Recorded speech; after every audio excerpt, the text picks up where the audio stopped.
আজকে বাদ দিয়ে কালকে নির্বাচন হোক, নিরপেক্ষ যে কোনো ব্যক্তিকে দিয়ে দেখেন এই সিট আর এই ভোট এরা যদি পায় আমি কান কেটে ফেলে দেবো। আলোচনা কিন্তু হয়েছে যে শহরগুলির সঙ্গে গ্রামের বৈষম্য তৈরি হচ্ছে, গ্রামে বেশি লোডশেড করা হয় বা লোড রিডিস্ট্রিবিউশন করা হয়, যেটা শহরে করা হয় না। তাই সরকার আজকে বলেছেন যে অন্তত 110 মেগাওয়াট তারা ঢাকা শহরে লোডশেড করবেন বা লোড ডিস্ট্রিবিউশন করবেন। আপনার কি মনে হয় যে এটা কতটুকু আমাদের জনজীবনকে প্রভাবিত করবে? জনজীবনকে ডেফিনেটলি প্রভাবিত করবে তুষার ভাই, এবং আনফর্চুনেটলি এই সরকার কেমন যেন একটা মানে হাইড অ্যান্ড সিক একটা গেমের মধ্যে ছিল। তেলের এই বিরাট সংকটকে তারা কোনোভাবে অ্যাড্রেস করতে চাচ্ছিল না। এখন বিদ্যুতের যে সংকট, আজকে আপনি নিশ্চয়ই খেয়াল করেছেন, একেবারে অথরিটাইজ একটা জায়গা থেকে বলা হয়েছে যে বিদ্যুতের উৎপাদন মানে অর্ধেকে নেমে এসেছে। কাজেই লোডশেডিং এখন হবে, লোডশেডিং আপনাকে মেনে নিতে হবে। ওনারা কিন্তু বলেছেন যে 2000 মেগাওয়াটের মতো কম উৎপাদন হচ্ছে, অর্ধেক হয় নাই। 16,000 চাহিদার বিপরীতে আমাদের প্রতিমন্ত্রী বলেছেন যে 16,000 মেগাওয়াট চাহিদার বিপরীতে 2000 মেগাওয়াট কম হয়েছে, 14,000 মেগাওয়াটের মতো হয়েছে। তবে এটা আগামী 7 দিনের মধ্যে কমে যাবে, কেননা কয়েকটি কেন্দ্র আছে যারা এখন বন্ধ আছে, কয়লা ভিত্তিক বিদ্যুৎ কেন্দ্র বন্ধ আছে, ওগুলা ঠিক হয়ে গেলে এটা আবার চলে আসবে। আমি আপনাকে এই স্টেজে থাকতে থাকতেই আমি আপনাকে রেফারেন্স দিব। আপনি যদি চান, স্টার নিউজ একেবারে ব্রেকিং করেছে এটাকে, এবং উনি বলেছেন যে 14,126.35 মেগাওয়াট উৎপাদিত হয়েছে, যেখানে চাহিদা ছিল প্রায় 16,000 মেগাওয়াট, এবং 2086 মেগাওয়াট তারা। হ্যাঁ, আমি আপনাকে এটার ডাটাটা দিব। অর্ধেক কমেছে, কোন প্রতিষ্ঠান বলেছে আমি এটা বলে দিব আপনাকে, এই তর্কে থাকতে থাকতেই বলে দিব। আর লোডশেডিং হবে, উপায় নেই, আপনাকে চেক অ্যান্ড ব্যালেন্স করতে হবে। নো ওয়েজ আপনি এখন ঢাকায় লোডশেডিং দিতে হবে। বৈষম্যের কথা তো সত্যি, আপনি ঢাকার বাইরে গেলেই সেখানে 7-8 ঘন্টা করে বিদ্যুৎ থাকছে না। আমি আজকে ছোট বোনের সাথে কথা বলছিলাম, সে বললো যে ভাইয়া আমি মানে যে চার্জার সেটাতে চার্জ দেওয়ার আমি সময় পাচ্ছি না, এমনভাবে লোডশেডিং হচ্ছে। এটা বাস্তবতা অ্যাড্রেস করে মেনে নিয়ে যদি আপনি জনগণের কাছে হ্যান্ডস আপ করেন, জনগণের কাছে সাহায্য চান, জনগণ আপনাকে স্পন্টেনিয়াসলি হেল্প করবে। কিন্তু হাইড অ্যান্ড সিক করলেই জনগণ এটাকে পজিটিভলি নিবে না। আর তুষার ভাই, আমি একটা ছোট্ট এক্সটেনশন বলি। বিগত যে আলোচনা যে জায়গাটাতে আমরা শেষ করেছিলাম, মানে কেন যেন আমার কাছে মনে হয়েছে যে জনগুরুত্বপূর্ণ বিষয়গুলোতে আসলে আমাদের আলোচনা করা দরকার। আমি যেহেতু টক শোতে আছে, আমাকে বলতেই বাধ্য হচ্ছি আপনি আর পাপিয়াপা অনেকটা মিষ্টি আলোচনাই করলেন নিজেদের মতন করে।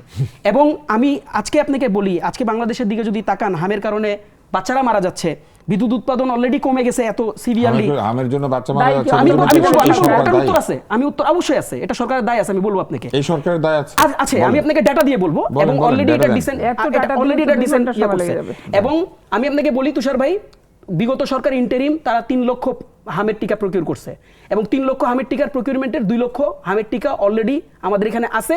1 লক্ষ হামের টিকা দ্রুততম সময়ের মধ্যে আছে, এটা ডাটা আছে। কখন করেছে? ডিসেন্ডিং আছে, কয় মাস পরে সেপ্টেম্বরে করছে তারা, এবং তার আগে বলি তুষার ভাই, আপনি মেডিকেলের স্টুডেন্ট, আপনি আমার থেকে ভালো জানবেন। আপনি ডাক্তার, ইয়েস, সরি স্টুডেন্ট না, ইয়া করলাম। আপনি নিশ্চয়ই জানেন যে হামের টিকার যে বয়স সীমা হচ্ছে 9 মাস, এবং দ্বিতীয় ডোজ যায় 15 মাসে, এবং স্ট্যাট বলতেছে যে যারা মারা যাচ্ছে ম্যাক্সিমাম হচ্ছে 9 মাসের নিচে। কাজেই তারা টিকা কারো যাচ্ছে। আরেকটা কথা বলি তুষার ভাই, টিকার ব্যাপারে ইন্টারিমের সময় ডেটা বলছে তাদের এন্ড থেকে মোর দ্যান 90% কাভারেজ ছিল। কাজেই তারেক রহমানের পক্ষ থেকে যে স্ট্যাট দেওয়া হয়েছে, স্ট্যাটটা সংসদ নিধি যেটা দিচ্ছেন এটা সঠিক না, তিনি বলছেন সরকারি ওয়েবসাইটে এটা তিনি না তারেক রহমান যে স্ট্যাট দিচ্ছেন, তিনি বলছেন বিগত সরকারের কারণে টিকা কার্যক্রম ব্যাহত হয়েছে এবং লোকজন মারা যাচ্ছে, এই কথা তিনি বলছেন। তিনি ডাটাটা তিনি ভুল বলছেন। আর আমি যে জায়গাটা শেষ করতে চাই সেটা হচ্ছে, দেখেন তেলের সংকট এত বাজে অবস্থায়, দৌলতপুরের ঘটনা আমি আপনাকে বললাম, নাম ধরে আপনাকে বললাম, ঢাবির ইস্যু বললাম, চট্টগ্রামের ইস্যু বললাম, দেয়ার আর মেনি ইনসিডেন্টস। আমি আপনাকে বর্তমানে আইন শৃঙ্খলার যে বাজে পরিস্থিতি, এই পরিস্থিতির কথা বললাম, কিন্তু আপনি কিন্তু এই আলোচনাতে না থেকে আপনি ধাপ করে আপনি কিন্তু মুভ ফরওয়ার্ড করে, আমি জানি আপনি আপনার আলোচনা সেট করবেন, তো কিন্তু সিকোয়েন্সে যখন আপনার বক্তা যখন একটা ডাটা দেয়, সেই ডাটা অনুযায়ী আমার এই ডাটাগুলোর উত্তর কি আমি আমার অপোনেন্টের কাছে চেয়ে নিব?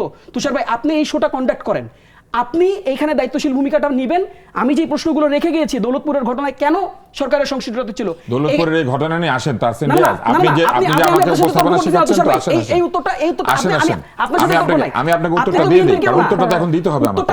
পার্লামেন্টে বলে না কেন? না, আপনি আমাকে অ্যাকিউজ করেছেন, তো পার্লামেন্টে তোমার দল আছে বলে না কেন? আপনি আসার আগে এই অনুষ্ঠানে গত এই 1 সপ্তাহ ধরে অনুষ্ঠানটা হয়তো প্রত্যেকদিন, এই ইস্যুটাতে আমি আরো 2-3 দিন আলোচনা করেছি। ওকে, আপনার আলোচনার প্রসঙ্গ না তো তুষার হ্যাঁ, ভাই। আলোচনা আপনি যেহেতু আমাকে এখানে হয়ে জিনিসটা গিয়েছে, প্রতিদিন আলোচনা তাই করেন। একই আলোচনা আমরা রোজ করব না। অবশ্যই করবেন। আমি না, যখন না, আপনি ঠিক করতে পারবেন না, না আমি এটা। ঠিক করে দিচ্ছি না। তার মানে আপনি এই আলোচনাটাকে স্কিপ করতেছেন। না, আমি স্কিপ করি নাই। আমি তো এই দায় আনতেই পারি। আরে অস্বাভাবিক এই কিছু তো না। তাহসিন রিয়াজ, বক্তা হিসেবে আমি দায় আনতে পারি তুষার ভাই, কোনো সমস্যা না, নেই। বক্তা হিসেবে আপনি আনতে পারেন, আমি কিন্তু একটা আপনি ব্যাপার বলি। আপনি আমাকে এইভাবে অ্যাকিউজ করতে পারেন না আমি accuse যে করতেছি আলোচনাটা না। হয় নাই। যে আলোচনা আমি এর আগে এই আজকে অনুষ্ঠানে শুরু হয়েছে, কিনা আপনি কেন তুষার ভাই, একটা প্রত্যেকদিন কি বিষয়ে আলোচনা প্রতিদিন হবে বলবেন? তুষার ভাই, আপনি ঠিক তুষার করে ভাই, দিবেন। আপনার এই টক শোতে ইন্টারিমকে নিয়ে প্রত্যেকদিন আলোচনা হয়েছে। আপনি এই আলোচনাটা আজকে তাইলে কেন করতেছেন? আপনার যুক্তিতেই আমি দাঁড়াই, আপনি তো যুক্তিতে দিচ্ছেন। ইন্টারিমকে নিয়ে আলোচনা করা যাবে না। অবশ্যই করা হয়েছে। আলোচনা করা যাবে না এই কথা বলিনি, আপনি আমাকে ফ্রেম করতেছেন।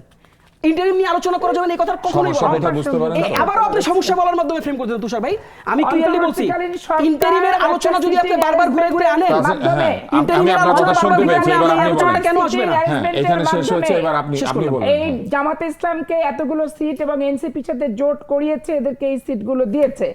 আজকে বাদ দিয়ে কালকে নির্বাচন হোক, নিরপেক্ষ যে কোনো ব্যক্তিকে দিয়ে দেখেন এই সিট আর এই ভোট এরা যদি পায় আমি কান কেটে ফেলে দেবো। কোনো সমস্যা নেই, আমি তাই পাইলাম না। স্বাভাবিক কারণে অন্তর্বর্তীকালীন সরকারকে ওন করা, তাদেরকে প্রোটেকশন দেওয়া, নৈতিক দায়িত্ব, কৃতজ্ঞতা এবং এই সিটগুলো যে দিছে তার ফলশ্রুতিতে যতদিন এই পার্লামেন্ট থাকবে ততদিন তুষার ভাই, আমি একটা জামাত প্রশ্ন ইসলাম করতে এবং পারি? এনসিপি কে একটা প্রশ্ন অন করতে করতেই পারি? হবে অন্তর্বর্তীকালীন আচ্ছা, সরকারকে। একটা প্রশ্ন করি, অন আপনার করা অনুমতি ছাড়া নিয়ে কোনো করি। পথ নাই। ধরেন তুষার আর ভাই, চর্বিতে চর্বণ করতে চাই না। প্রশ্ন নিচ্ছেন না, আমি হামের এটা বিষয় তো নতুন না। এইটা স্বাস্থ্য যে উপদেষ্টা, তাকে নিয়ে আপনার একটা টিভিতে না, বাংলাদেশের সব টিভিতে আলোচনা হয়েছে। একই জিনিস যদি আপনি চর্বিতে চর্বণ করেন, এটাতে আপনার টকশোর মান নষ্ট প্রশ্নটা আমি হবে। করি। ধরেন আমি একটাও টকশোর সিট মান পাইলাম নষ্ট না হবে। তুষার ভাই, একদম খুব ক্লিয়ার প্রশ্ন। ধরেন আমি একটাও সিট পাইলাম না, সংসদে কেউ নাই, যেই অপরাধগুলো সংগঠিত হচ্ছে এগুলো কি জাস্টিফাইড হয়ে যাবে? এটার জবাব আপনাকে দিতে হবে না? কেন ধরেন আমি ডাল ভাত, মন্ত্রণালয়ের সংসদীয় আমি বাচ্চা, কমিটি নাই? আমি নতুন পলিটিশিয়ান, স্বরাষ্ট্র আপনি তো মন্ত্রণালয়ের দায়িত্বশীল সরকার সংসদীয় দলটাকে কমিটি রিপ্রেজেন্ট করেন। আছে। এই গুণ আপনারা খুনের সেখানে জবাব দাঁড়িয়ে আপনাকে দিতে কথা হবে না বলেন। তুষার ভাই? কেন দিবে না? এই জবাবটা দেন, আপনি আমার আমাকে সমস্যা খুনি নেই। বানাতে চাচ্ছেন? এইটা আমি কি আপনাকে আপনার একটা প্রধান প্রশ্ন করি। দায়িত্ব? না, না, না, আমি না, না, আপনাকে আমি একটা বলতে প্রশ্ন চাচ্ছি বলেন না। নাকি যে আপনি আমাকে খুনি আমি তো- দায় দিচ্ছেন? না, আমি খুনি আপনাকে বানাতে একটা প্রশ্ন চাচ্ছেন? করি। আপনার ডাটা দিচ্ছেন, আপনাকে আপনি একটা দিচ্ছেন। প্রশ্ন করি। আপনি না, সংসদ তাহসিন যেখানে রিয়াজ, আছে আমি আপনাকে একটা প্রশ্ন পার্লামেন্টের করি। সকল ক্ষমতা, সকল আলোচনা, আপা। একটা নির্ভরযোগ্য স্থান হচ্ছে সংসদ।